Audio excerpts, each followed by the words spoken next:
ప్రభు అయిన యేసుక్రీస్తు నామములో వందనాలు. లైవ్ ప్రోగ్రామ్కి మిమ్మల్ని అందరినీ ఆహ్వానిస్తున్నాం. ప్రార్థన చేసుకున్నాం. యేసుక్రీస్తు ప్రభువా, మీ పాదాలకు వందనాలు. ఈ ఆదివారం దినమున క్రిస్మస్ మాసంలో నేను ఆరాధించుకోవడానికి ఇచ్చిన భాగ్యం కొరకు వందనాలు. ఆ పాటల్లో వాక్యంలో మీరు తోడుగా ఉండమని, నీ ప్రియబిడ్డలను ఆశీర్వదించమని యేసు నామమున ప్రార్థించి వేడుకుంటున్నాం తండ్రి, ఆమేన్. నిర్మల్ సిస్టర్ ముందుకు వచ్చి పాట పాడాల్సిందిగా మనవి. ఇక్కడ నుంచి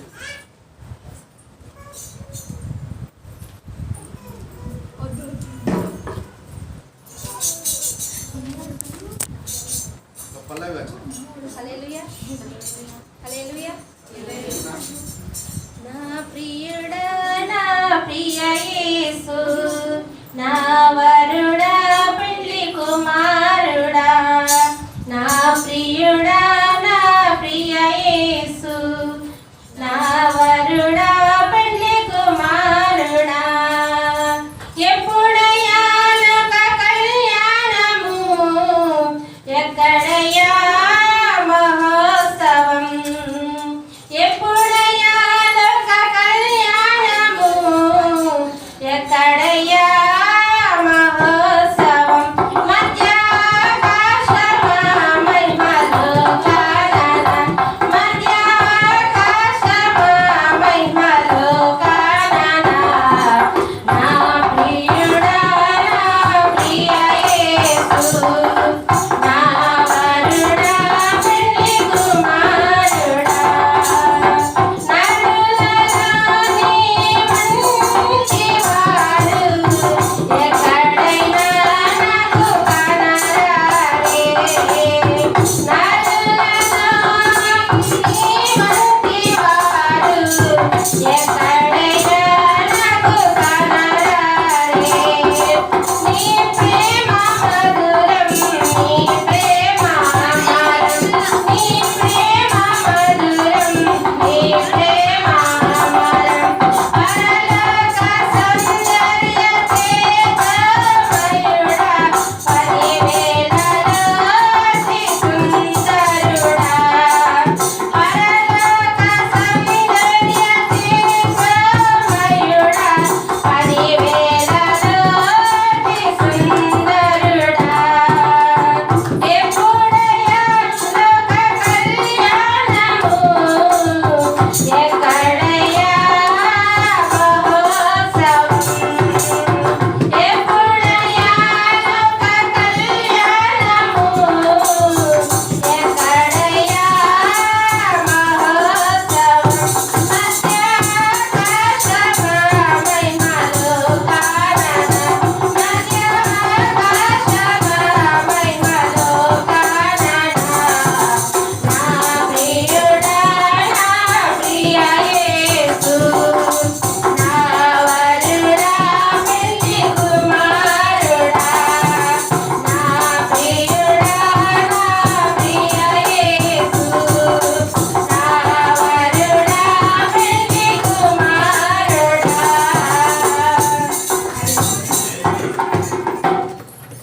thank you sister, thank you very much.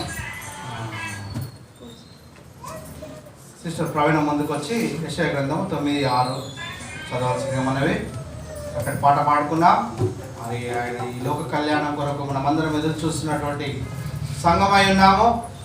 ప్రభు మన కొరకు రాబోతూ ఉన్నాడు. ఆయన మొదటగా క్రిస్టమస్ అయ్యినది, అదేవిధంగా రెండవ రాకడ మరి మధ్యాకాశంలో ఆయనను కలవబోతున్నాము. ఆయన మహిమలో నిరంతరం మనం ఉండబోతున్నాము. యెషయా గ్రంథము 9:6 చదువుకున్నాం.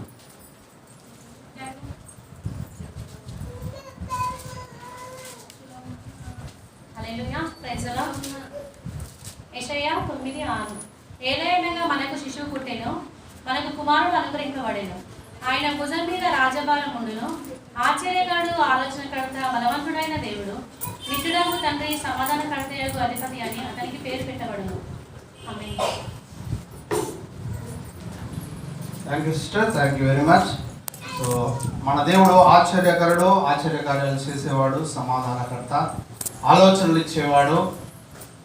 ఆయన బలవంతుడైన దేవుడు. మన బలహీనులం కాదు, కానీ ఆయన బలవంతుడు. ఆయన బలవంతుడు, మనకు బలం ఇచ్చే దేవుడు. కాబట్టి మనము మరి మనం బలపరచడానికి ఈ లోకంలో అవతరించిన దేవుని మనం కొనియాడదాం. ఈరోజు వాక్యం కొరకు క్రీస్తు ఎక్కడ జన్మించును అనే మా అంశం కొరకు మనము ధ్యానిద్దామండి. క్రీస్తు ఎక్కడ జన్మించును ఈ క్వశ్చన్ అడిగింది హేరోదు రాజు. మరి యాజకులతో అదేవిధంగా మరి శాస్త్రులతో క్రీస్తు ఎక్కడ పుడతాడు అని చెప్పేసి అడిగినట్లుగా మనం చూస్తున్నాం. ఒకసారి చూసుకుందాం. మత్తయి సువార్త 2వ అధ్యాయం 1 నుంచి 5 వరకు చదవాల్సింది గట్టి మనవి. రాజైన హేరోదు దినములయందు యూదా దేశపు బెత్లెహేములో యేసు పుట్టిన పిమ్మట ఇదిగో తూర్పు దేశపు జ్ఞానులు యెరూషలేమునకు వచ్చి యూదుల రాజుగా పుట్టిన వాడెక్కడనున్నాడు, తూర్పు దిక్కున మేము ఆయన నక్షత్రంలో చూచి ఆయనను పూజించి వచ్చితమని చెప్పిరి. హేరోదు రాజు ఈ సంగతి విన్నప్పుడు అతడును అతనితో కూడా యెరూషలేము వారందరూ కలవరపడిరి. కాబట్టి రాజు ప్రధాన యాజకులను ప్రజలలో నుండి శాస్త్రులను అందరినీ సమకూర్చి క్రీస్తు ఎక్కడ పుట్టునని వారిని అడిగారు.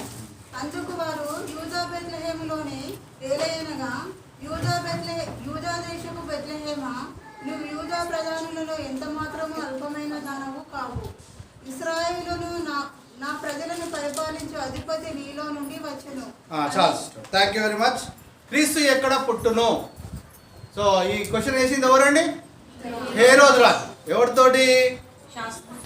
శాస్త్రులతో పరిశీలతో. ఎందుకు అడిగిండు అంటే ఆయన దగ్గరికి జ్ఞానులు వచ్చి యూదుల రాజుగా పుట్టినవాడు ఎక్కడ ఉన్నాడు అని చెప్పేసి చాలా దూరంకి వచ్చి మరి జ్ఞానులు వచ్చి హేరోదు అడిగే వరకు హేరోదు రాజు కలవరపడిపోయిండు. ఏమని?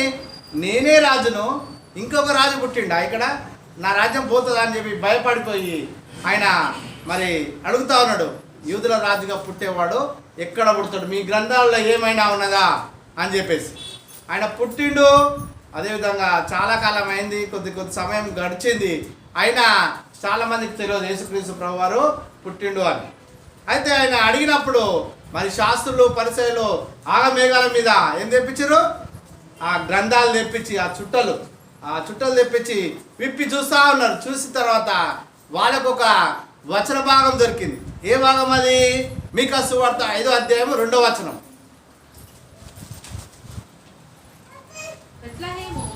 బెత్లెహేము ఎఫ్రాతా యూదా వారి కుటుంబంలో స్వల్ప గ్రామమైనను నా కొరకు ఇశ్రాయేలును ఏలబోవాడు నీలో నుండి వచ్చును. చూడండి ఏమండి, యూదా, బెత్లెహేమ, ఎఫ్రాతా 3 పేర్లు ఇక్కడ మెన్షన్ చేయబడ్డాయి. ఏమేమి పేర్లు అండి? 3 పేర్లు. ఇదే వచనాన్ని మరి ఆ యాజకులు ఆ శాస్త్రులు విప్పి వెతికి రాజుకి ఏమని చెప్పారు? ఈ వచనం వాళ్ళు చూపించారు. యూదయ, బెత్లెహేమ, ఎఫ్రాతా, మరి నీ యొక్క ఆ స్వల్పమైన నీ గ్రామంలో నుంచి ఇశ్రాయేలు ఏలువాడు వచ్చును అని చెప్పి యేసుక్రీస్తు ప్రభువారు ఎక్కడ పుడతాడో ముందే రాయబడేది. యేసుక్రీస్తు ప్రభువారు ఈ లోకంలో రాకముందు ఆయన పరలోకంలో ఉన్నవాడు. పరలోకంలో ఇంతకుముందే ఆయన నివసించిన వాడు. ఒకసారి చూడండి, యోహాను సువార్త 8వ అధ్యాయము 58వ వచనం చూడండి.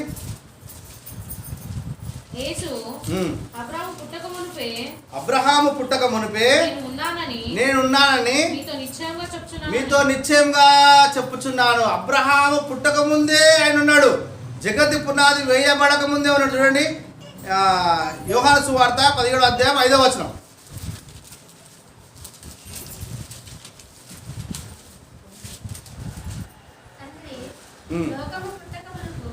లోకము పుట్టక ముందు నీ దగ్గర ఏ మహిమ ఉండేనో యేసు ప్రభు చెప్తా ఉన్నాడు, అయ్యా నేను లోకం పుట్టక ముందు నాకు ఏ మహిమ ఉన్నదో అదే మహిమతో నన్ను మహిమపరచు ప్రభువా అని చెప్పి ప్రార్థన చేస్తా ఉన్నాడు. అదేవిధంగా మరి లోకం పుట్టక ముందే ఆయన బలి అయిన వాడు. ప్రకటన గ్రంథం 13:8 చూడండి.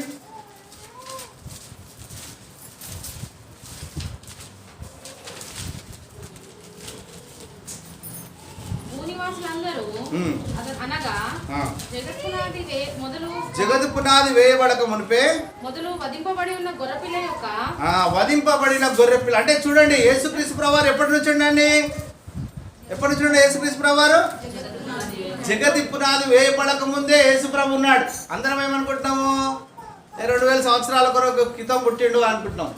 కానీ ఆయన ఒక ప్రణాళిక, ఒక పర్పస్, ఒక అవసరత కొరకు, అంటే ఒక కార్యము చేయడానికి, ఒక పుణ్యకార్యం చేయడానికి భూమి మీద దేవుడు మరి యేసుక్రీస్తు ప్రభువారు తను తాను తగ్గించుకొని ఒక శిశువుగా, కుమారుడుగా అవతరించి ఉన్నాడు. ఆయన ఎక్కడ అవతరించి ఉన్నాడు?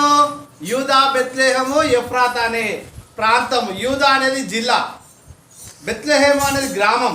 ఆ గ్రామం పేరు పూర్వపు గ్రామము ఎఫ్రాతా. 3 పేర్లు మరి ఎంతో మనం నేర్చుకోవాల్సిన ఈ 3 పేర్ల నుంచి కొన్ని సత్యాలు, 3 సత్యాలు మనం జ్ఞాపకం చేసుకుందాం. అవి నేర్చుకుందాం ఈరోజు. ఏమేమి పేర్లు అవి? యూదా. ఫస్ట్ యూదా అనేది జిల్లా. ఇశ్రాయేలు దేశము మరి జిల్లాలుగా చూస్తే మొదట అయింది గలిలియా ప్రాంతం, మీద గలిలియా, ఆ తర్వాత సమరయ, సమరయ తర్వాత యూదయ. యూదా ప్రాంతంలో మరి బెత్లెహేము అనే గ్రామంలో యేసుక్రీస్తు పుడతాడని యేసుప్రభు పుట్టక ముందే ప్రవక్తలు, మీకా ప్రవక్త ప్రవచించాడు. కాబట్టి ఈ యొక్క పేర్లలో ఉన్న భావాలను తీసుకొని మన జీవితాల్లో మనం ఆశీర్వదింపబడదాం. మొదటిది యూదా. ఏంటండి మొదటిది? యూదా. యూదా అనగా స్తుతి అని అర్థం. ఏంది స్తుతి? ప్రైజ్, స్తుతించడము. యూదా ఎవరి కుమారుడు? పాత నిబంధనలో ఎవరి కుమారుడు? యాకోబు కుమారుడు. యాకోబు లేయా యొక్క కుమారుడు. లేయా మరి ఆయన పుట్టినప్పుడు చూడండి 29 అధ్యాయం 35వ వచనం చదవండి. ఆదికాండము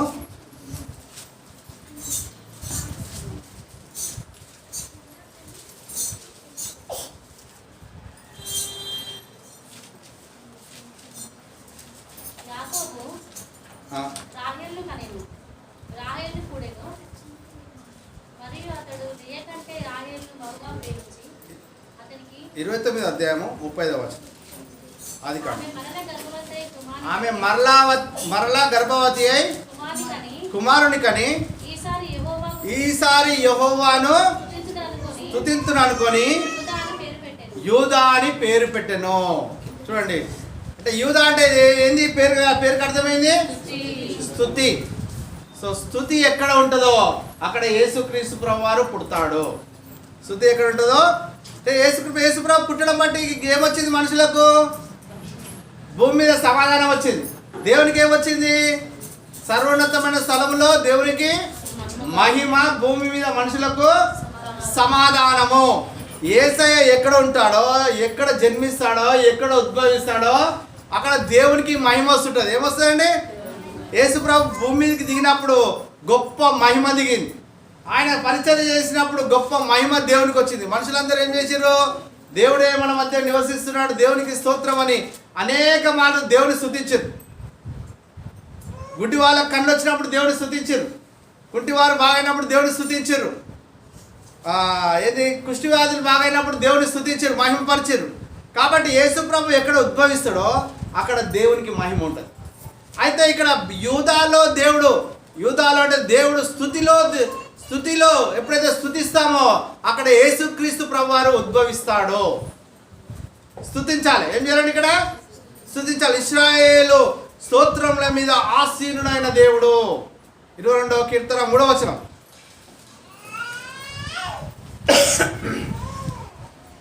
చదవండి. నువ్వు ఇశ్రాయేలు చేయు స్తోత్రముల మీద ఆసీనుడవై ఉన్నావు. చూడండి ఏమంటాడు?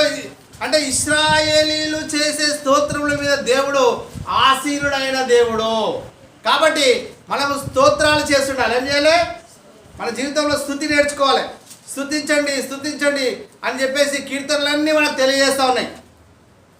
33వ కీర్తన ఏమంటాడు? యథార్థవంతుల యొక్క స్తుతి శోభస్కరము అంటాడు. 33వ కీర్తన 1వ వచనం.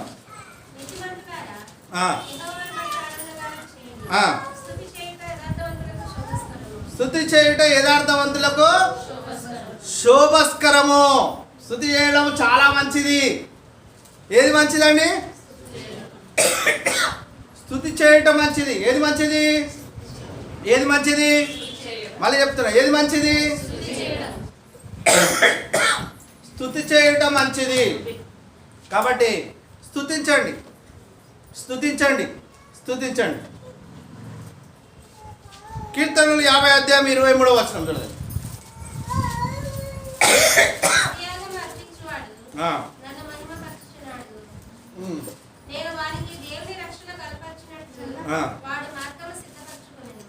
ఆ. ఏమంటాడు? వాడికి దేవుని రక్షణ కనపరిచినట్లు వాడు మార్గమును స్తుతియాగం అర్పించేవాడు ఏం చేస్తుండంట? దేవుని మహిమపరుస్తున్నట. నువ్వు ఎప్పుడైతే స్తుతి చేస్తున్నావో దేవునికి మహిమ వస్తుంది. చూడండి ఎంత మంచి విషయం. కాబట్టి మన జీవితంలో స్తుతిస్తూ ఉండాలి. ప్రార్థన అనేది రిప్లై కార్డ్ లాంటిదంట. రిప్లై కార్డ్ అంటే రిజిస్టర్ పోస్ట్ చేసినాం అనుకో, దానికి ఒకటి రిప్లై కార్డ్ పెడతాం. రిప్లై కార్డ్ పెట్టాక రిజిస్టర్ అందినాక ఆ రిప్లై కార్డ్ ఏమొస్తుంది? మళ్ళీ మనకు తిరిగి వస్తుంది. ఎంతమంది చేసి రిజిస్టర్? ఇప్పుడు మేము ఏంది వాట్సాప్లో చేస్తున్నాం సార్ అంటారు. వాట్సాప్లో వాళ్ళ హాయ్ అని పెడితే మళ్ళీ హాయ్ అని వస్తుంది, అంతేనా కదా? రెండు బ్లూ టిక్లు వస్తే వాళ్ళు చూసినట్టు అని మనకు తెలిసిపోతుంది రిప్లై. ఏమైంది? వీళ్ళు మన మెసేజ్ చూసిరా. అట్లా ప్రార్థన కూడా రిప్లై కార్డ్ లాంటిది. పూర్వకాలంలో రిప్లై కార్డులు వస్తుండే. అట్లనే నువ్వు ప్రార్థన చేస్తే రిప్లైలో జవాబులు దేవుడు ఇస్తుంటాడు. నువ్వు దేవుడికి ప్రార్థన చేసినప్పుడు, దేవా నాకు సహాయం చేయంటే దేవుడు సహాయం పంపిస్తున్నాడు దూతలతో. అది రిప్లై కార్డ్ లాంటిది. కానీ స్తుతి ఎటువంటిది అంటే తెలుసా? స్తుతి కంఠహారం లాంటిది అంట. దేవునికి కంఠహారం లాంటిది అంటే నెక్లెస్ లాంటిది, పూలహారం లాంటిది. నీ యొక్క స్తుతులు పోయి దేవునికి అలంకరిస్తుంటాయంట. అంటే ఎంత గొప్ప విషయం చూడండి. ఒక భక్తుడు అన్నాడు ఏమని? ఈ స్తుతులు దేవుని దగ్గర పోయి నిరంతరము నివసిస్తాయి, జవాబులు మళ్ళీ తిరిగి వస్తాయి ప్రార్థనలకు. కానీ స్తుతి మాత్రము నిరంతరం. నువ్వు పోయిన తర్వాత మరి పరలోకం దేవునికి చూస్తే నువ్వు ఎంత స్తుతించినావో అక్కడ తెలుస్తుంది. ప్రార్థనలకు దేవుడు దేవదూతలను పంపించాడంట. ఏమని? మీరు ప్రార్థనలు తీసుకురండి, దేవదూత స్తుతులు తీసుకురండి. అయితే గంపలు ఇచ్చి పంపిస్తే దేవదూతలు గంపలు నింతా ఉన్నాయంట. ఏవి? ప్రార్థనల గంపలు. కానీ స్తుతుల గంపలు చాలా తక్కువనేయంట. కాబట్టి ఎక్కడ స్తుతి ఉంటుందో అక్కడ దీవెనలో దేవుని యొక్క ఆశీర్వాదం ఉంటుంది. అది మంచిది. ఇంకోటి సైతాన్ ఏం చేస్తుందంటే సైతాన్ పారిపోతుంది ఎక్కడ స్తుతిస్తే అక్కడ. చూడండి 149వ కీర్తన 6 నుంచి 9 వరకు చదవండి.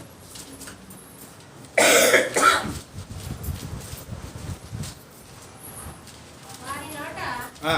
దేవునికి చేయబడే ఉత్సాహ స్తోత్రములు వారి నోట్లో ఏమున్నాయంటే దేవునికి చేసే ఉత్సాహ స్తోత్రములు ఉన్నవి. అన్యజనులకు ఆ. ప్రతిదండన చేయుటకును, ఆ. ప్రజలను శిక్షించుటకును, ఉమ్. గొలుసులతో వారి గాజులను, ఆ. ఇనుప సంకెళ్లతో వారి గొర్రెలను బంధించుటకును, రాజులను బంధించడానికి, సైతాన్ని బంధించడానికి మనకు ఏమి ఇచ్చిండు దేవుడు? సాధనాలంటే స్తుతులు ఇచ్చిండు. అందుకే ఎరికో గొడవలు కూలాలంటే ఇశ్రాయేల్ ఏం చేసిర్రు? స్తుతిస్తూ తిరుగుతూ ఉన్నారు. అలా పిచ్చోళ్ళలా కనబడ్డారు ఎరికోళ్ళకు. అరే పిచ్చోళ్ళు వీళ్ళు తిరుగుతూ రొట్టిరే ఖాళీ గానా గారే కొంచెం లడరైనాయి అనుకోండి. కానీ ఏమైనాయి? 7వ రోజు కూలిపోయినాయి. కానీ స్తుతిలో చాలా శక్తి ఉంది. మా అక్కకు ఈ వెన్నుపూసలు ఏమైంటే కొంచెం ప్రాబ్లం ఉండే, ఆమె లేవలేని స్థితి ఉండే.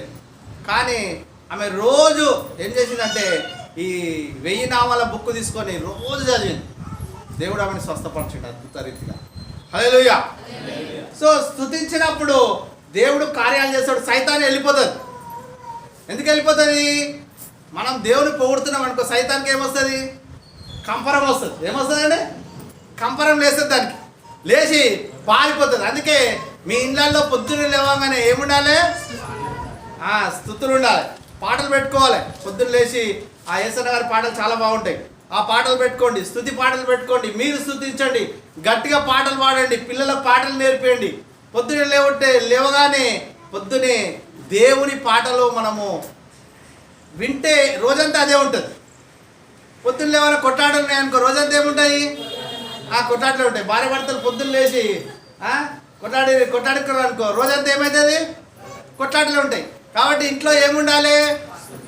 ఇంట్లో స్తుతి ఉండాలి, ఒంట్లో స్తుతి ఉండాలి. ఏముండాలండి?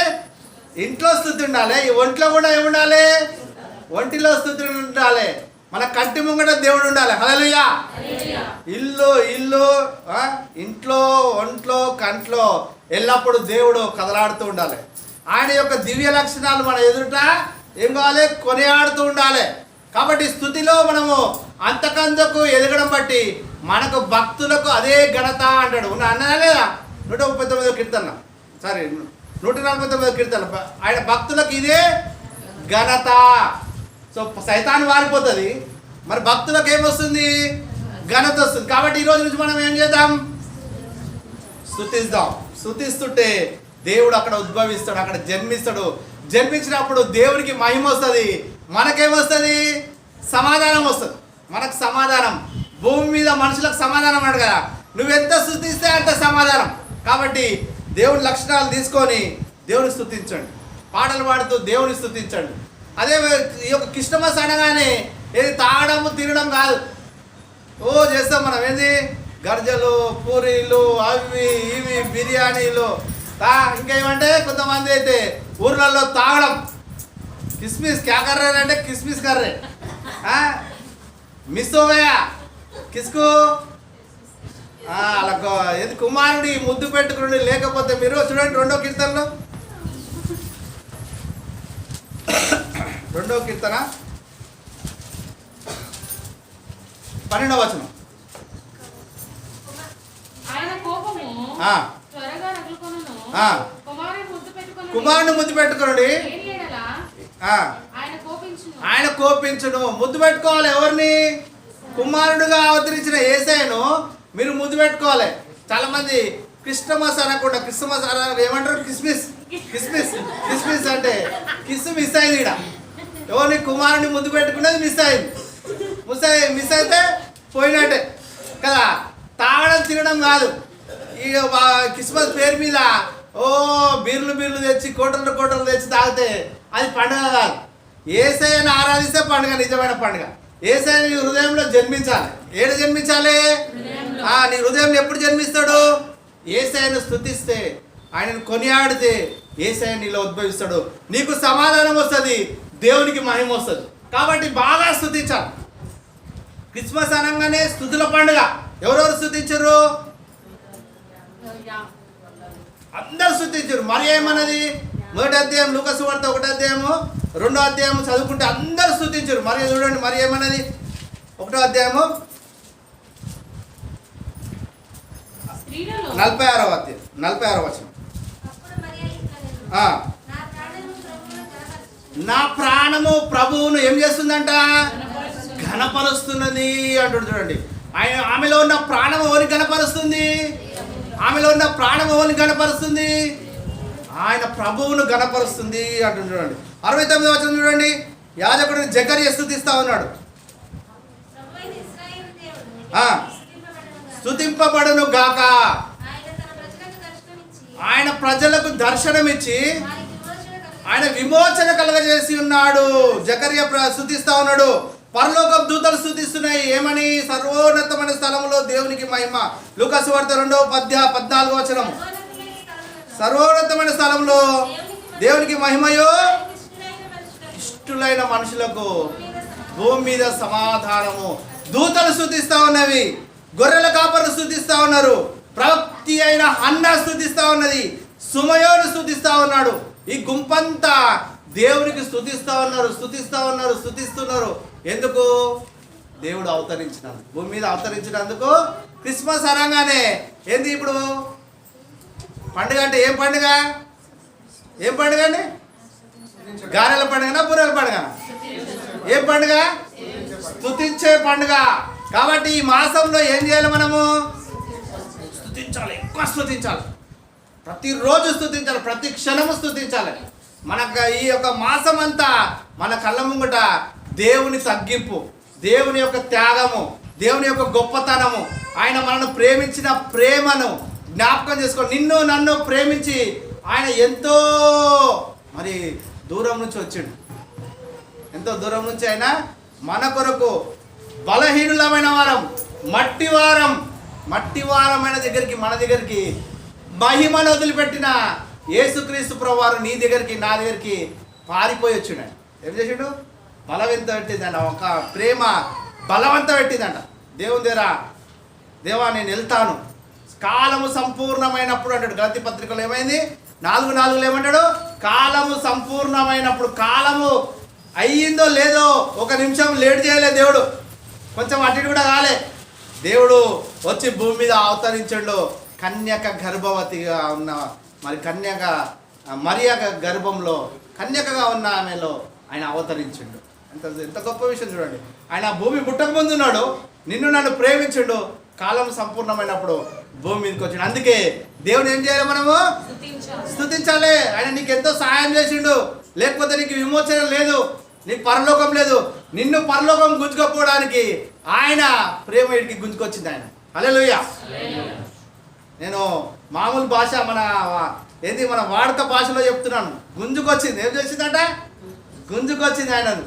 ఆ ప్రేమ లాక్కొని తీసుకొని వచ్చింది ఆయనను. ఎందుకు? నిన్ను గుంజుకోపోవడానికి, నిన్ను పరలోకం తీసుకుపోవడానికి. దేవుడు నేను ఎంత ప్రేమిస్తున్నాడో ఒకసారి చూడండి. కాబట్టి వీళ్ళందరూ స్తుతించరు, నువ్వు కూడా ఏం చేయాలి? స్తుతించాలి. యూదానంగా ఏంది? స్తుతి స్తుతి స్తుతి. నువ్వు స్తుతించాలి. నీ జీవితం అంతా స్తుతులతో నిండాలి. తగ్గించుకోవాలి. నువ్వు స్తుతిస్తున్నావు అంటే తగ్గించుకుంటున్నట్టు, దేవుని ప్రేమిస్తున్నట్టు. కాబట్టి కీర్తనల గ్రంథం అంతా స్తుతులతో నింపబడేది. అందరు స్తుతించరు. దావీదు స్తుతించుండు, అబ్రహాము స్తుతించుండు, ఆసాపు స్తుతించుండు. ఇంతమంది స్తుతిస్తున్నారు. మరి ఆ స్థుతిలో నువ్వు ఉంటావా? నువ్వు కూడా ఒక దండ తీసుకుపోయి వేస్తావా? దేవునికి వేస్తావా? ఏవా? ఓ ఎమ్మెల్యే రాగానే ఉరుకుతాం, దండ నేను తీసుకుపోతాను. దేవుడు నీ స్థుతులను కోరుతా ఉన్నాడు. నువ్వు స్తుతించే స్థుతిలో ఏం కావాలి? ఎదగాలి. అయిపోయింది ప్రార్థన చేసే దినాలు అయిపోయింది. ప్రార్థన చేయండి వద్దంటలే, కానీ ప్రార్థనలో ఎక్కువ ఏముండాలి? ఎక్కువగా స్తుతి ఉండాలి. స్తుతిస్తే నీ స్థితి మారుతుంది. స్తుతిస్తే నీ స్థితి మారుతుంది. ఇంకా కొంచెం ఎదుగుతావు. ఎప్పుడు స్తుతించగలవు? ఆయన చూసినప్పుడే, ఆయన తెలుసుకున్నప్పుడే, ఆయన దర్శనం కలిగినప్పుడే స్తుతించగలవు. వీళ్ళందరికీ దర్శనం కలిగింది, వీళ్ళందరూ యేసయ్యను చూసి స్తుతించరు. మరి నువ్వు ఏడ చూస్తావు? బైబిల్ గ్రంథంలో, సృష్టిలో దేవుడు కనబడతా ఉంటాడు. కనబడ్డ దేవుని ఏం చేయాలి? నువ్వు స్తుతించాలి. ఖాళీ స్తోత్రం కాదు. ఆయన సమాధానకర్త, సమాధానం ఇచ్చే దేవా నీకు వందనాలు. సమాధానం ఎక్కడ దొరుకుతుంది? లాస్ట్ వీక్ సిస్టర్ పాట, సమాధానం ఎక్కడ నాకు దొరుకుతుందని వెతికినా, లోకమంతా వెతికినా అది నీలోనే కనుగొన్నా అని పాడుకున్నాం కదా. సమాధానం ఎక్కడ దొరుకుతుంది? దేవుని సన్నిధిలోనే. కాబట్టి ఆయన ఆశ్చర్య కార్యాలు చేసేవాడు. ఆశ్చర్యకార్యాలు చేస్తాడా? అవును. నువ్వు ఒక్క అడుగు వేస్తాను, 10 అడుగులు వేస్తాడు సాయం చేయని. నీ జీవితంలో ఇది ఎట్లా పోతుందా సమస్య, ఈ అప్పు ఎట్లా పోతుందా, ఈ రోగం ఎట్లా పోతుందా, ఈ బాధ ఎట్లా పోతుందా, ఇది పోతుందా పోదా అనుకుంటాం. కానీ దేవుడు ఆశ్చర్య రీతిగా ఏం చేస్తాడు? అని కన్నమరుగు. సముద్రం వచ్చింది ముంగట. భయం ఉంది ఎవరికి? మోషేకు. లక్షల మందికి భయం ఉంది. ఎంత పెద్ద భయం అది! ఒక్క రాయి ధర 6 లక్షల మందిలో ఉన్న భయం. ఆ భయం ఏమైంది? పటాపంచలైపోయింది. హల్లెలూయా. ఆశ్చర్యకార్యం చేసేది. సో ఆయనను మనం మనసులో పెట్టుకొని స్తుతించినప్పుడు తప్పక నీ దృష్టి ఆశ్చర్యకరుడైన దేవుని వైపు, నీ దృష్టి, నీ కన్నులుంటే నువ్వు ఆశ్చర్యకార్యాలు చూస్తావు. నీ కళ్ళు ఆశ్చర్యకార్యాలు చూస్తాయి. హల్లెలూయా. నీ కళ్ళు ఏం చేస్తాయి? ఆశ్చర్యకరుడైన యేసయ్యను చూస్తే నీవు ఆశ్చర్యకార్యాలు నీ కళ్ళతో చూస్తావు. నీ దేవుడి ముంగట ఉంటే కార్యాలు నీ ముంగట అవుతాయి. హల్లెలూయా. నీ కళ్ళ ముంగట ఆశ్చర్యకరుడైన యేసయ్య అనుకో, ఆశ్చర్యకార్యాలు నీ ముంగట తప్పక జరుగుతాయి. కాబట్టి ఆశ్చర్యకరుడు, నీలో ఉన్నవాడు ఆశ్చర్యకరుడు, నీలో ఉన్నవాడు సమాధానకర్త. స్తుతించాలి దేవుని. ఏం చేయాలండి? దేవుని స్తుతించాలి. ఏం చేయాలండి? దేవుని స్తుతించాలి. ఈ క్రిస్టమస్ మాసంలో దేవుని స్తుతిద్దాం. రెండవ ప్రాంతము, ఆ పేరు యూదా బెత్లెహేము. ఏ ప్రాంతం అది? బెత్లెహేము గ్రామము. యెరూషలేముకు 6 కిలోమీటర్ల దూరం ఉంటుంది బెత్లెహేము. బెత్లెహేము అనగా రొట్టెల ఇల్లు. ఏమంటే రొట్టెల ఇల్లు. యేసుక్రీస్తు ప్రభువు రొట్టెలు దేనికి గుర్తు? రొట్టెలేంది? जवारी का रोटी गेहूं का रोटी क्या रोटी है ये रोटी ఇది ఏ రోటీ నాన్ రోటా బటర్ రోటా ఏ రోటీ పరలోకం నుంచి వచ్చిన రోటీ హల్లెలూయా పరలోకం నుంచి వచ్చిన ఆహారం నేనే అన్నాడు యేసుక్రీస్తు ప్రభువారు యోహాను సువార్త 6వ అధ్యాయము చూడండి 6వ అధ్యాయము 47 నుంచి 51 వరకు చదవండి విశ్వసించువాడే నిత్య జీవం గలవాడు ఎవడు విశ్వసిస్తే వానికే నిత్య జీవం యేసయ్యను నమ్ముకోండి యేసయ్యను విశ్వసిస్తే నీకు నిత్య జీవం యేసయ్యను నమ్మితే నువ్వు పరలోకం ఎప్పటికీ నిత్య జీవం ఉంటుంది నమ్మువాడే నిత్య జీవం గలవాడు జీవాహారమును నేనే వాళ్ళు తిన్నారు చనిపోయారు అయిపోయింది వాళ్ళ పని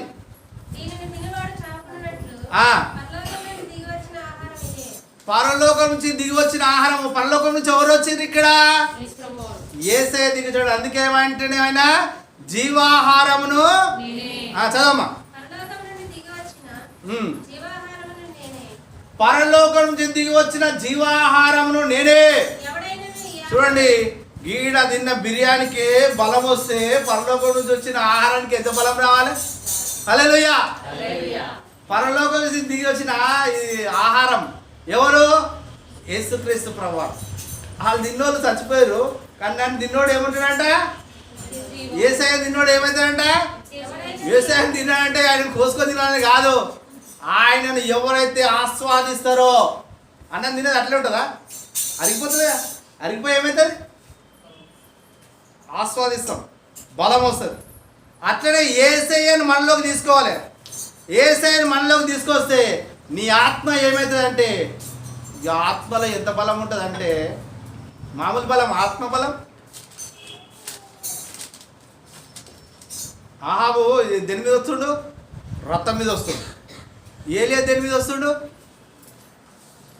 ఆయన ఉరుకొస్తుండు రథం కంటే ముందు అంత ఆత్మబలం హల్లెలూయా ఆత్మలో ఎంత శక్తి ఉంటుందంటే వేరే దగ్గర జరిగేటివి కూడా ఎలీషాకు తెలిసింది ఇంతకుముందు ఒకసారి నేను చెప్పాను ఆత్మకి ఎంత శక్తి ఉంటుందంటే వేరే దగ్గర జరుగుతున్న కార్యాలు కూడా ఆయన ఆత్మలో చూస్తుండు ఎవరు ఎలీషా ఆ రాజు ఇట్లా మాట్లాడుకుంటుండు ఆ ప్లాన్ ఇట్లా వేస్తుండు నువ్వు సరైన జాగ్రత్తగా ఉండని చెప్పి మళ్ళీ నేను అక్కడ పోతలేను కానీ ఆత్మకు చాలా శక్తి ఉంది ఆత్మలో బలం పొందినవాడు శరీరంలో బలం పొందుతాడు మనసులో బలం పొందుతాడు ఆత్మ లోపల ఉండదు మనస్సు శరీరం ముంగడ కనబడుతుంది ఆత్మ ఆహారము ఎవరంటే యేసుక్రీస్తు ప్రభువారే ఆయన అన్నాడు నేను జీవాహారమును ఆయనను మనం ఆస్వాదించుకుంటే ఆయనను ధ్యానిస్తే మన ఆత్మ బలపడుతుంది మన ఆత్మ బూస్ట్ అవుతుంది ఏమవుతుందండి బూస్ట్ అవుతుంది మామూలు శక్తి కాదు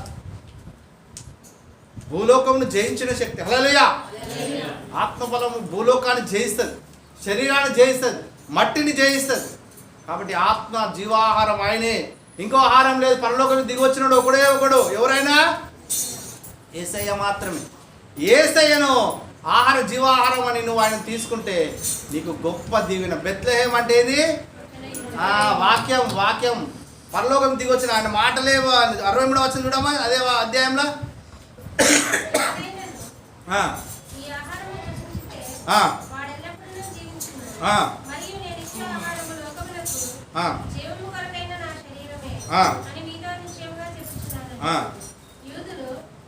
ఎన్నో వచనం చదువు 63వ వచనమ్మా ఆత్మయే జీవింపజేయుచున్నది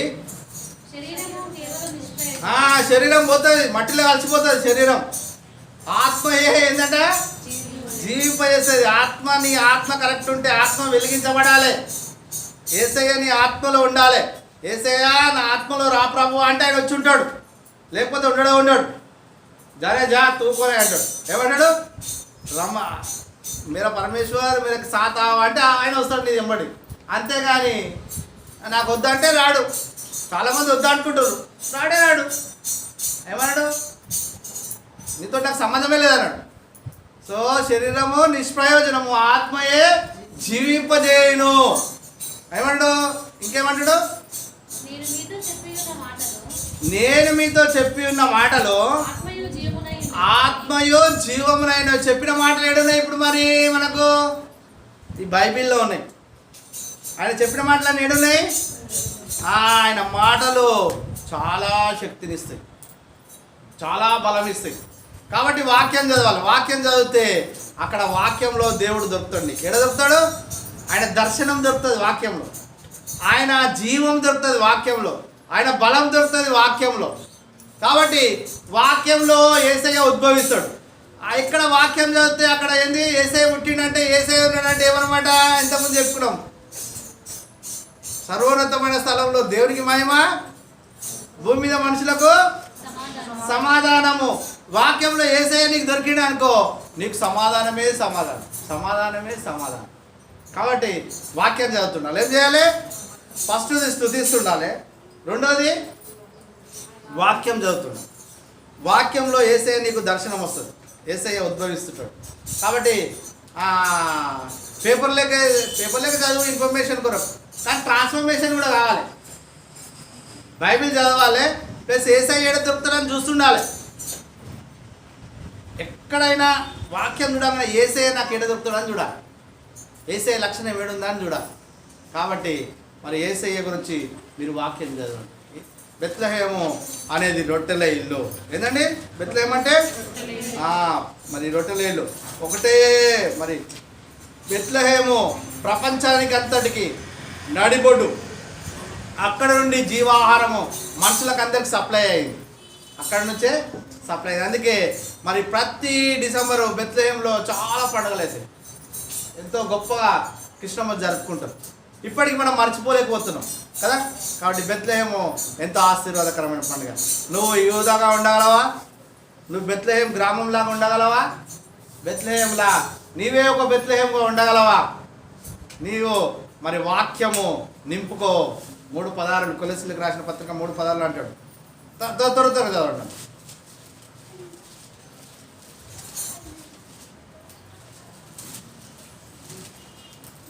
చదవమ్మా, తొందరగా చదవండి. ఆత్మ సంబంధమైన పద్యములతోనూ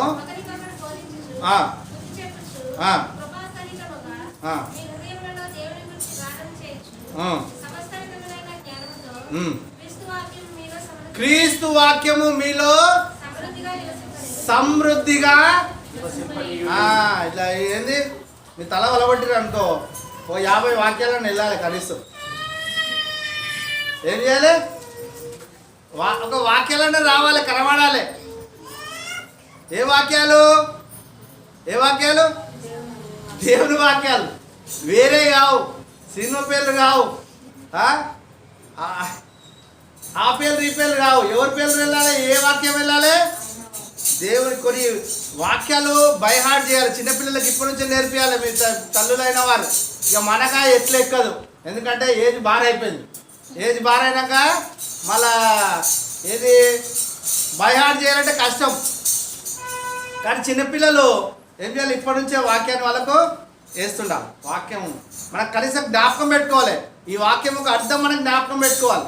బైహార్ట్ చేస్తే కూడా మంచిదే. సహోదరులు చేస్తూ ఉన్నారు. స్త్రీల కూటంలో సిస్టర్స్ అందరూ మరి వాక్యాలు అప్పుడప్పుడు బైహార్ట్ చెప్తూ ఉంటారు, నేను వింటుంటా కంటత వాక్యాలు. మీరు కూడా వాక్యాన్ని సమృద్ధిగా నివసింపనీయుడి అన్నాడు. ఆపాపరడా? గుండె నిండా వాక్యం ఉండాలి. ఏముండాలి? గుండె నిండా స్తుతులు ఉండాలి, వాక్యం ఉండాలి. చాలా దీవెనకరం వాక్యం. ఇక మూడవది, ఈ యొక్క యూదా బెత్లెహేముకు ఒక పేరు, ప్రాచీన పేరు ఎఫ్రాతా. ఏదండి? ఎఫ్రాతా. ఎఫ్రాతా అంటే స్వల్పమైనది, స్వల్పమైన గ్రామము అంటాడు కదా. స్వల్పమైన నీలో నుంచి ఇశ్రాయేలు ఏలువాడు వస్తున్నాడు అని చెప్పేసి దాని యొక్క భావం. ఈ ఎఫ్రాతా దగ్గరనే మరి రాహేలును పాతి పెడతాం. ఎఫ్రాతా దగ్గరనే బెన్యామీను మరి పుట్టినప్పుడు ఆమె బెన్యామీన్ పేరు పెట్టి అక్కడ ఎఫ్రాతా ప్రాంతంలో ఏమవుతుంది? పాతి పెట్టడం. యాకోబు పక్కకు లేయాను బాతి పెట్టింది, కానీ మరి రాహేల్ను బాతి పెట్టదు. గొప్ప ధన్యత. లేయా జబ్బు కల్లది. లేయా జబ్బు కల్లది. ఆయనను పట్టించుకోలే యాకోబు. అది గుడ్డి జాడేమని ఉండాలి అని అనుకున్నాము. ఆమెను పట్టించుకోలే, కానీ ఆమె ఎంతో భక్తి పర్రాలు. చాలా భక్తి కలిగినది, దేవునికి ఎంతో విధేయత కలిగినది. ఆమె గురించి మళ్ళొకసారి చెప్పుకుందాం ఎప్పుడన్నా, లేయాలో ఉన్న శ్రేష్టతలు. ఈ రాహేలు మరి తన తండ్రి ఇంటి నుంచి వచ్చేటప్పుడు ఏం చేసింది? ఈమె విగ్రహాలు దొంగతనం తీసుకొని వచ్చింది. అది దేవుడు ఆమెను ఆ విషయంలో చాలా దేవుడు బాధపడ్డాడు. అందుకే ఆమె యాకోబుతో కూడా ఆమె సమాధి లేదు, కానీ ఎఫ్రాతా ప్రాంతంలో ఉంది. అయినా ఆమె తగ్గించుకున్నది. ఒకప్పుడు గర్విష్ఠురాలు కాబట్టి చాలా అందమో, నేను చాలా అందగత్తెను అనుకున్నాను. ఏమనుకుంది? నేను చాలా అందగత్తెను. రాహేలు చూడంగానే మనోడు ఏమైపోయాడు?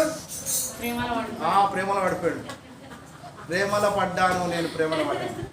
చూడగానే ప్రేమలో పడిపోయాడు. ఎవరు? యాకోబు. ఆమె కొరకు ఎన్నెన్ని చేసిండు డ్యూటీ? 14 ఏళ్ళు డ్యూటీ చేసిండు మహానుభావుడు. 14 ఏళ్ళు వనవాసం అన్నట్టు ఏమైండు? 14 ఏళ్ళు డ్యూటీ చేసిండు ఆయన లవర్ కోసం. అంత అందగతే. ఇక ఆమె ఏమనుకుంది? నా అంత కొంత అందం ఉంటే ఆరు కదా భూమి మీద. ఆమె ఏమనుకుంది? నా అంత అందగతే కాదు, ఎవరు లేరు అనుకుంది. దేవుడు ఆమె గర్భాన్ని మూసేసిండు. పిల్లలు ఇవ్వలే చాలా రోజులు. గర్భం ఎందుకు మూసేసిండు? గర్భం ఉన్నందుకు మూసేసిండు. దేవుడు ఇక బాగా ప్రార్థన చేసిండు. యాకోబు ప్రార్థన చేసిండు. రాహేలు కూడా ఒక సమయం వచ్చింది, ఆమె తగ్గించుకుంది. ఇక ఒక సమయం తగ్గించుకున్నాక ఆమె దేవుడు కుమారుని ఇచ్చిండు. యోసేపు ఇచ్చిన తర్వాత బెన్యామీను పుట్టినప్పుడు మరి ఆమె చనిపోయింది. ఎఫ్రాతా ప్రాంతంలో పాతి పెట్టబడ్డది. ఎఫ్రాతా అంటే స్వల్పమైనది. ఎఫ్రాతా అంటే ఏదండి? స్వల్పమైనది. వినయానికి గుర్తు. దేనికి గుర్తు? వినయానికి గుర్తు. ఎఫ్రాతా అంటే వినయానికి గుర్తు. వినయం ఉండాలి మనిషిలో, గర్వం ఉండకూడదు. ఏముండాలి? వినయం ఉండాలి. యేసు ప్రభువుని నమ్మిన వాళ్ళు ఎవరు వినయం ఉంటుందో వాళ్ళ దగ్గర యేసయ్య నివసిస్తా అంటాడు. చూడండి 57వ అధ్యాయము 15వ వచనం, యెషయా గ్రంథము 57:15.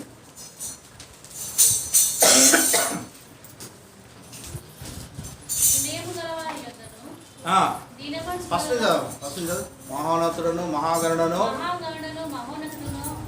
ఎవరంటే దేవుడు మహోన్నతుడు, మహాగణుడు, పరిశుద్ధుడును, నిత్య నివాసి అయిన ఇలాగ సెలవిస్తుడు. నేను మహోన్నతమైన పరిశుద్ధ స్థలంలో నివసించువాడను.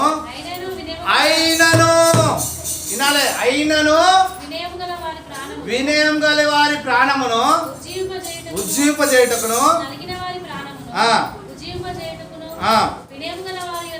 వినయం గల వారి యొద్దను, దీన మనసు గల వారి యొద్దను నివసించుచున్నాను. చూడండి ఎంత మంచి మాట. ఏమన్నాడు? వినయం గల్ల దగ్గర దేవుడు ఉంటాడట. సో వినయము అనేది నేర్చుకోవాలి జీవితంలో. మంచి బట్టలు వేస్తే మనంతా మోడు లేడు అనుకుంటాం. ఇక మొత్తం ఊరంతా చూపెట్టుకోవాలి, నేనే వేసిన. మా ఇంటికి ఒకడు ఉన్నా అని చెప్పిన ఆడు కొత్త బట్టలు వేస్తే ఇగో ఇట్లా చూసుకుంటూ తిరుగుతూ ఉంటాడు. ఇక పెళ్ళిళ్ళలో చూస్తాం కదా సిస్టర్స్, జర మంచి బట్టలు వేస్తే 10 చెక్కలు తిరుగుతాయి అక్కడిక్కడ. సరే ఆ ఇంట్లో తిరిగి ఒక లెక్క. ఆమె ఎవరో పెళ్ళికి మనది కాదు, ఏదిగా మనది కాదు, కానీ ఆమె చూసి పెట్టుకోనికి అక్కడ ఇక్కడ నెక్లెస్లు వేసినామంటే అంతే. అక్కడ కాదు వినయము, ఏమి కాదు, గర్వం అనేది పోవాలి మనలో నుంచి. ఏం చేయాలి? మన హృదయంలో ఉన్న గర్వం వెళ్ళిపోవాలి. యేసయ్య నమ్మిన వాళ్ళకి ఏముండదు? ఎంత మాత్రం గర్వం ఉండదు. నీ బిల్డింగ్ ఉందా? తగ్గించుకో. ఎవరిచ్చారు బిల్డింగు? పిల్లలు ఉన్నారా? ఎవరిచ్చారు? దేవుడే ఇచ్చాడు. డబ్బులు ఉన్నాయా? 1,00,000 రూపాయలు ఎవరిచ్చారు? దేవుడే ఇచ్చాడు. అందం ఉందా? ఎవరిచ్చారు? దేవుడే ఇచ్చాడు. అన్ని దేవుడే ఇచ్చాడు. అన్ని దేవుడు ఇచ్చినాక నువ్వెందుకు గర్వపడతావు? కాబట్టి గర్వం ఉండదు. యవ్వని గర్వం అని అనుస్తుంది అంటాడు. సామెతల గ్రంథం చూడండి ఒకసారి, 29వ అధ్యాయం 23వ వచనం. యవ్వని గర్వము వారిని తగ్గించును. యవ్వని గర్వం అని తగ్గిస్తాడట. ఏమైందంటే ఎవరి గర్వానికి ఒకడు గర్వపడ్డాడు, నాంత రాజులేడు అని. ప్రపంచం అంతా నాదే, ప్రపంచం ఐఎమ్ కింగ్, ఐఎమ్ గోల్డెన్ అనుకోండు. గడ్డి తిని పెట్టండి దేవుడు. ఎవరైనా నెబ్కద్నెజరు నెబుకద్నెజరు గడ్డి తిన్నాడు. ఎంత గొప్ప రాజు అంటే చాలా గొప్ప రాజు. ఆయన గోల్డెన్ ఏజ్, అన్నీ బంగారమే. అంత గొప్ప రాజును ఏం చేసిండు దేవుడు? గర్వం చూసి గడి ఒకటి గర్వం వచ్చింది. ఓ నేను మంచి పాటలు పాడుతా దేవుడి సన్నిధిలో, నాతో మునగాడాడు అనుకో. తన్నుడు దాంతే భూమి మీద పడ్డాడు. ఓడాడు లూసిఫర్ అడు దూత. తన్నుడు దాంతే ఎడబడ్డాడు, భూమి మీదకి వచ్చాడు. పాతాళంలో పడతాడు. ఇక అందుకే గర్వం వద్దు. మనం తగ్గించుకుంటే దేవుడు మన దగ్గర నివసిస్తాడు. కాబట్టి తగ్గింపు ఉండాలి. ఇంకోడు పెద్ద ప్రసంగం చేశాడు. ఎవరైనా హేరోదు ప్రసంగం చేయగానే చుట్టుముట్టిన చెంచగలంతా ఏమన్నారు? నువ్వు దేవుళ్ళగా మాట్లాడినవాయా? ఏమన్నారు? నువ్వు దేవుళ్ళగా మాట్లాడినవాయా అంటా కదా. నేను ఎంత మంచి ప్రసంగం చేసినా, ఎంత జ్ఞానం ఉంది నాకు, ఎంత గొప్ప ప్రసంగం ఎక్కుని అని చెప్పేసి వాడిలో వాడు ఏమనుకోడు, వాడు మహిమపరచుకుండు, దేవుని మహిమపరచలే. ఏమైంది? అప్పుడే ఏమైందంట? నా నోటితోటి చెప్ప, వాక్యంతో చెప్ప. చూడండి అపోస్తుల కార్యాలు 12వ అధ్యాయము 23వ.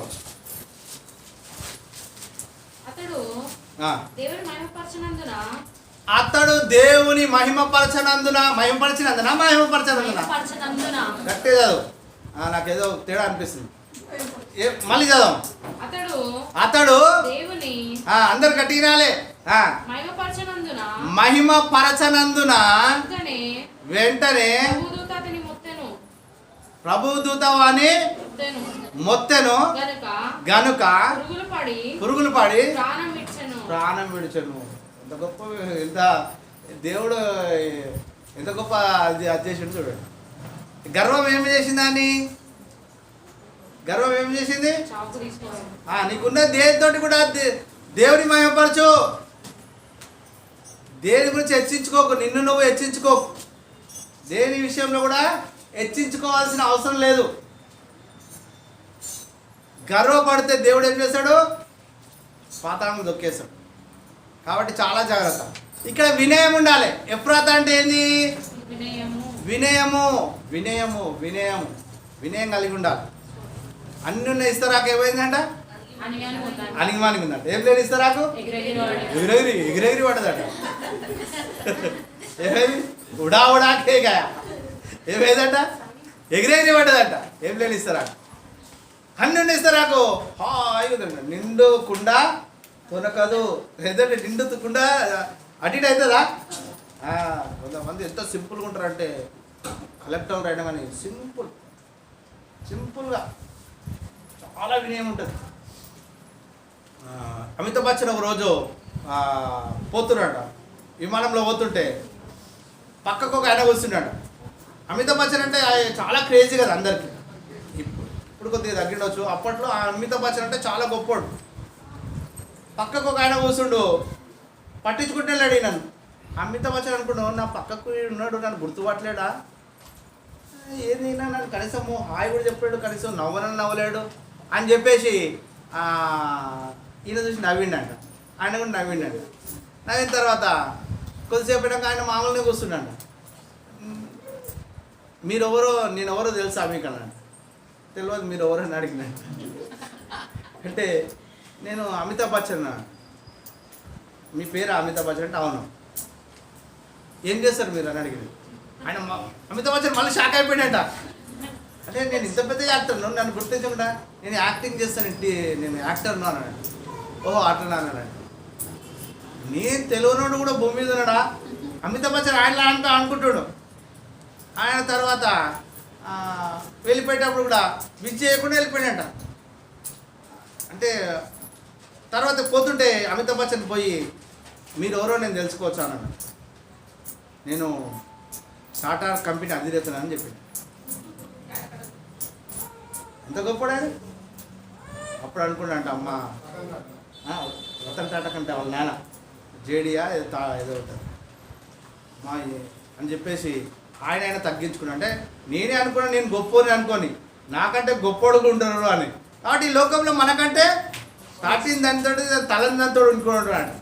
కాబట్టి మనం ఎన్నో హెచ్చించుకోవాల్సిన అవసరం లేదు, మనము తగ్గించుకోవాలి. దేని గురించి ప్రతి విషయంలో తగ్గించుకోవాలి, వినయం నేర్చుకోవాలి. ఇవాళ 3 విషయాలు నేర్చుకున్నాం మనం. వీడు ఖాళీ విని ఆడిపోయి ఇట్లా అన్నాను అనుకోండి, ఏం లాభం లేదు. ఏం చేయాలి?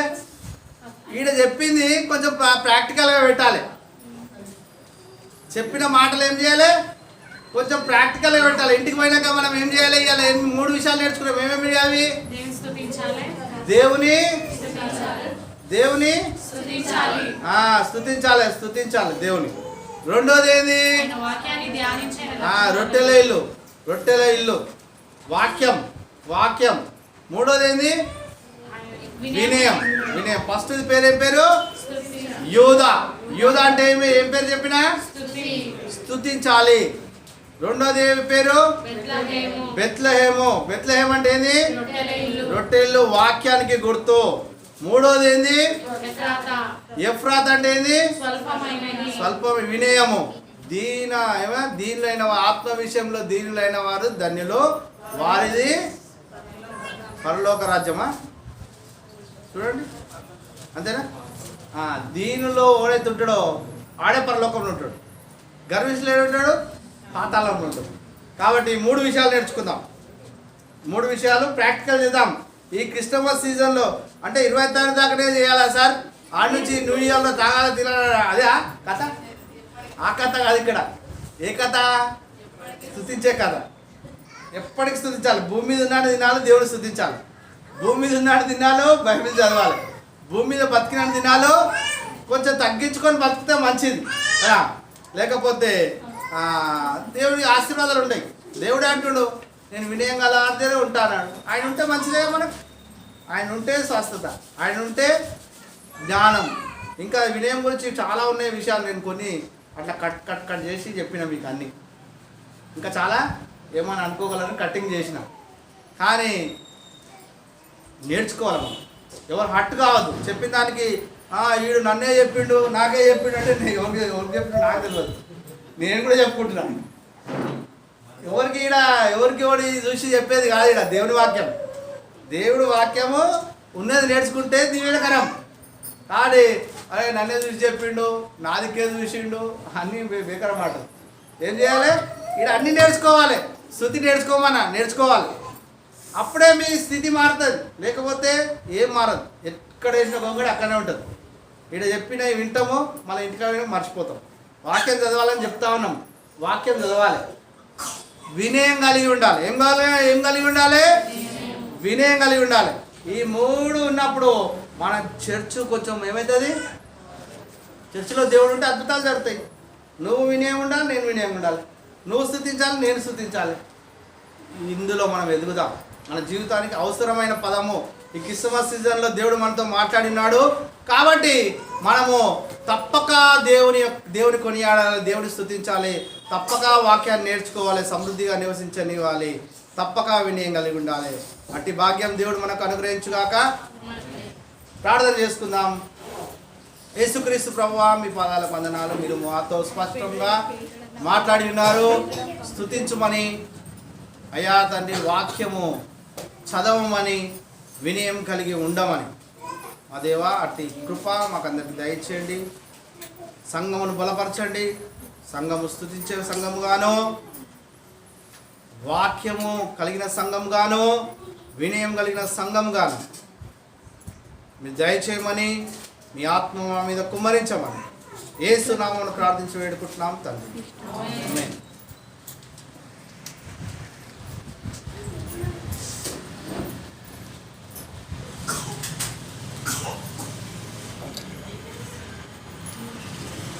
అర్థనా?